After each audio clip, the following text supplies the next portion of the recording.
जय हिंद। नमस्कार साथियों, कैसे हैं आप सभी। तो उम्मीद करते हैं मस्त होंगे, स्वस्थ होंगे और अच्छे से स्टडी करेंगे। तो आज का वीडियो आपके लिए बहुत ही ज़्यादा शानदार होने वाला है। इस वीडियो में जो है कि हम इतिहास का 7वां नंबर चैप्टर, इस वीडियो में हम इतिहास का 7वां नंबर चैप्टर जो कि है व्यापार और भूमंडलीकरण, इसका जो है कि हम निचोड़ ऑब्जेक्टिव क्वेश्चन आंसर लाए हैं। तो आपको जो है कि इस वीडियो में बहुत ही शानदार तरीका से बताने का प्रयास करेंगे, जो कि आप लोग शुरू से लेकर अंत तक देखिएगा। और अगर चैनल पर नए हैं तो चैनल को जरूर सब्सक्राइब कर लीजिए, ठीक है ना। तो हम आशा और उम्मीद करते हैं कि आप लोग इस चैनल को सबसे पहले सब्सक्राइब कर लिए होंगे और अपना प्यारा सा दोस्त को शेयर कर दीजिए। अगर लाइक का बटन नहीं दबाए हैं तो एक बार हाजिरी बना दीजिए लाइक का बटन दबाकर। तो आगे बढ़ते हैं। चैनल को सब्सक्राइब करो पहले। हाँ जल्दी करो, मुझे पता है कि आप लोग नहीं करते हो, वीडियो देखते हो लेकिन सब्सक्राइब नहीं करते। ये लाल कलर का बटन नहीं से दबाओ, जल्दी दबाओ, जल्दी दबाओ, फिर मैं शुरू करूँ। दबा दो जल्दी, दबा दिया, घंटी भी दबा देना, ठीक है। देखते हैं आगे प्रश्न। देखिए 1 नंबर से स्टार्ट करते हैं, ठीक है ना। तो आप लोग जो है कि शेयर कर दीजिए। हाँ, आप लोग शेयर कर दिए हैं तो चलिए कोई बात नहीं है, शेयर कर दिए हैं तो देखिए 1 नंबर से स्टार्ट करते हैं। पहला नंबर प्रश्न कहता है अमेरिका में न्यू डील किसने लागू किया। अमेरिका में न्यू डील किसने लागू किया था। तो इसका करेक्ट आंसर बताइएगा कमेंट बॉक्स में आप लोग। अमेरिका में न्यू डील किसने लागू किया, तो Franklin D Roosevelt, Franklin D Roosevelt, ठीक है ना। एक का ऑप्शन नंबर बी बिल्कुल करेक्ट हो जाएगा, बिल्कुल सही है। तो आगे बढ़ते हैं। दूसरा नंबर प्रश्न हमारा कहता है निम्न में से क्या पोट्सडाम की घोषणा का उद्देश्य था। पोट्सडाम की घोषणा का उद्देश्य क्या था, तो जापान का आत्मसमर्पण, क्योंकि जापान ने ही जो है कि आत्मसमर्पण किया था ना।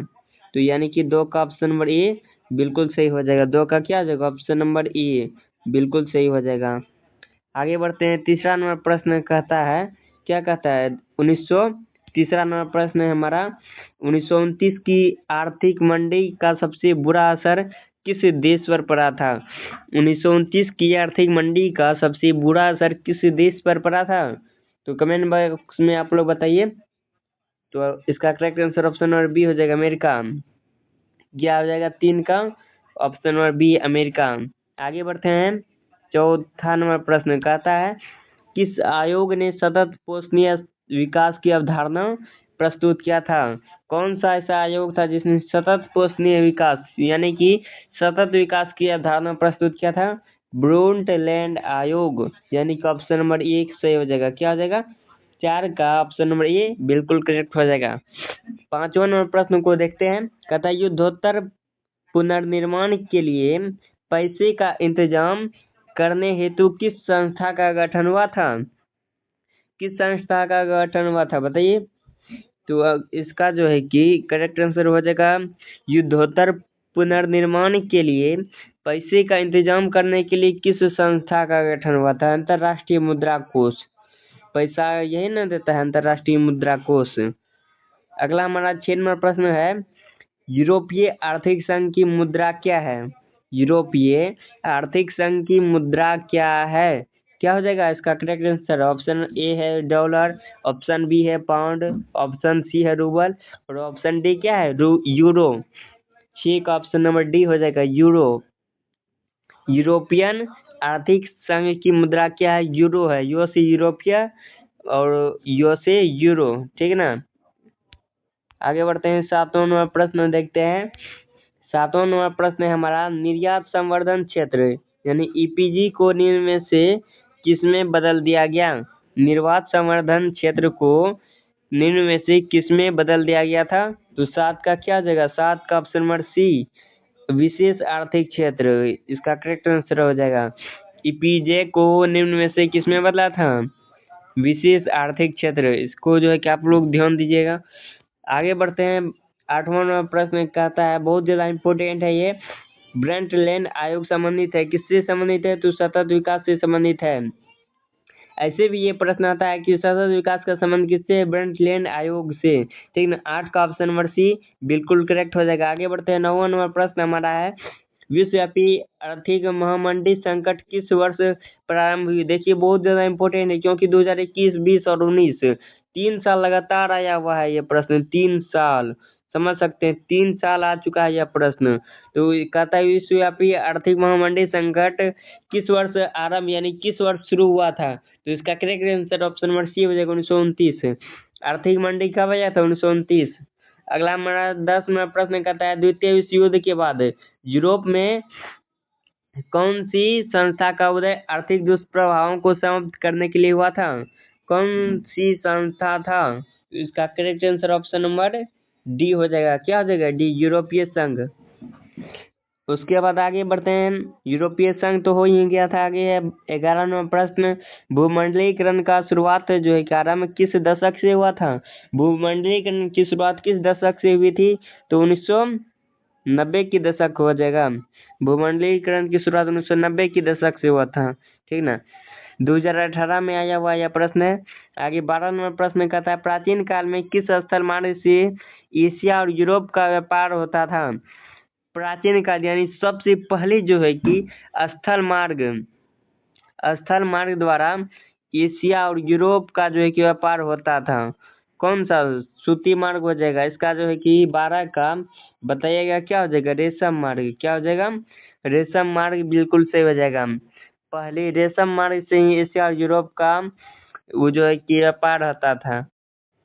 आगे बढ़ते हैं 13वां प्रश्न को देखते हैं। 13वां प्रश्न कहता है क्या कहता है? 13वां आधुनिक युग में अर्थव्यवस्था के क्षेत्र में होने वाली सबसे बड़ी क्रांति कौन थी? तो औद्योगिक क्रांति। आधुनिक युग में अर्थव्यवस्था के क्षेत्र में होने वाली सबसे बड़ी क्रांति कौन हो जाएगा? औद्योगिक क्रांति। आगे 14वां प्रश्न कहता है कि क्या कहता है? आर्थिक संकट के कारण यूरोप में कौन सी नई शासन प्रणाली का उदय हुआ था? कौन सा शासन प्रणाली का उदय हुआ था? तो इसका correct answer option number D हो जाएगा, पूंजीवादी शासन प्रणाली। 14 का ऑप्शन नंबर डी बिल्कुल करेक्ट हो जाएगा।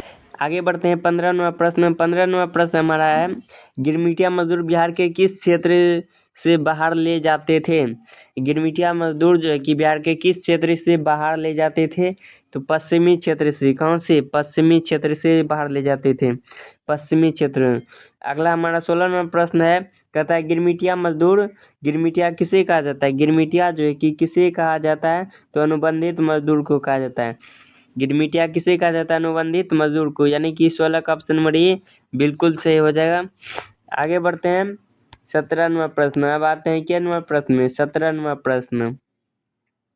17वां प्रश्न हमारा ब्रेटन वुड्स अथवा संयुक्त राष्ट्र मौद्रिक एवं वित्तीय सम्मेलन किस वर्ष हुआ था? ब्रेटन वुड्स अथवा संयुक्त राष्ट्र मौलिक एवं वित्तीय सम्मेलन किस वर्ष हुआ था? तो ये हो जाएगा क्या? ऑप्शन नंबर सी 1944 ईस्वी में। ब्रेटन वुड्स सम्मेलन कब हुआ था? 1944 ईस्वी में। ये प्रश्न जो है कि उतना इम्पोर्टेंट तो नहीं कर सकते हैं क्योंकि नहीं आया उतना बार, ठीक ना। तो 18वां प्रश्न देखते हैं मुद्रा कोष की स्थापना की गई। मुद्रा कोष की स्थापना कब की गई? 21 जुलाई 1944 को। मुद्रा कोष की स्थापना कब की गई? 21 जुलाई 1944 को, यानी कि 18 का ऑप्शन नंबर ए बिल्कुल करेक्ट हो जाएगा। तो आगे बढ़ते हैं, यहाँ तक हो गया था। 19वां प्रश्न को देखते हैं। कहता है वृहत उत्पादन व्यवस्था किस देश में प्रारंभ हुई थी? वृहत उत्पादन व्यवस्था किस देश में आरंभ हुई थी? तो अमेरिका में हुई थी। कहाँ पर? अमेरिका। 19 का ऑप्शन नंबर सी बिल्कुल राइट हो जाएगा। आगे बढ़ते हैं 20वां प्रश्न।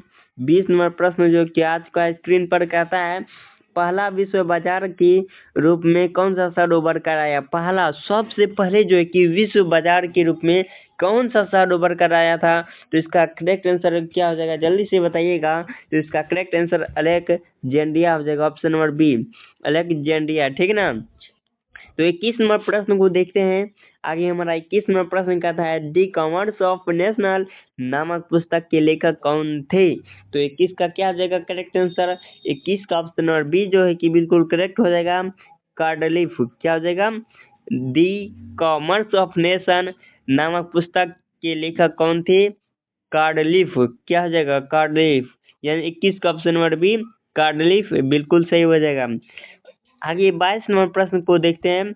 22वां प्रश्न हमारा कहता है अलेक्जेंड्रिया नामक प्रथम विश्व बाजार की स्थापना किसने किया था? अलेक्जेंड्रिया नामक प्रथम विश्व व्यापार बाजार की स्थापना किसने की? 22 का बताइएगा क्या हो जाएगा करेक्ट आंसर? सिकंदर ने किया था। किसने किया था? सिकंदर। 22 का जो है कि ऑप्शन नंबर सी सिकंदर बिल्कुल करेक्ट हो जाएगा। ऑप्शन नंबर सी अलेक्जेंड्रिया नामक प्रथम विश्व बाजार की स्थापना किसने किया था? सिकंदर ने किया था। आगे हम बढ़ते हैं 23 नंबर प्रश्न। क्या करते हैं? आगे बढ़ते हैं 23 नंबर प्रश्न की ओर। 23 नंबर प्रश्न हमारा स्क्रीन पर आ चुका है। कहता है ईस्ट इंडिया 23 नंबर प्रश्न है, ईस्ट इंडिया कंपनी भारत से अफीम का निर्यात किस देश को करती थी? ईस्ट इंडिया कंपनी जो है कि भारत से अफीम का निर्यात यानी कि बेचता था अफीम को किस देश में? तो 23 का ऑप्शन नंबर सी चीन में जो है कि ले जाके बेचता था। ईस्ट इंडिया कंपनी भारत से अफीम का निर्यात किस देश को करती थी?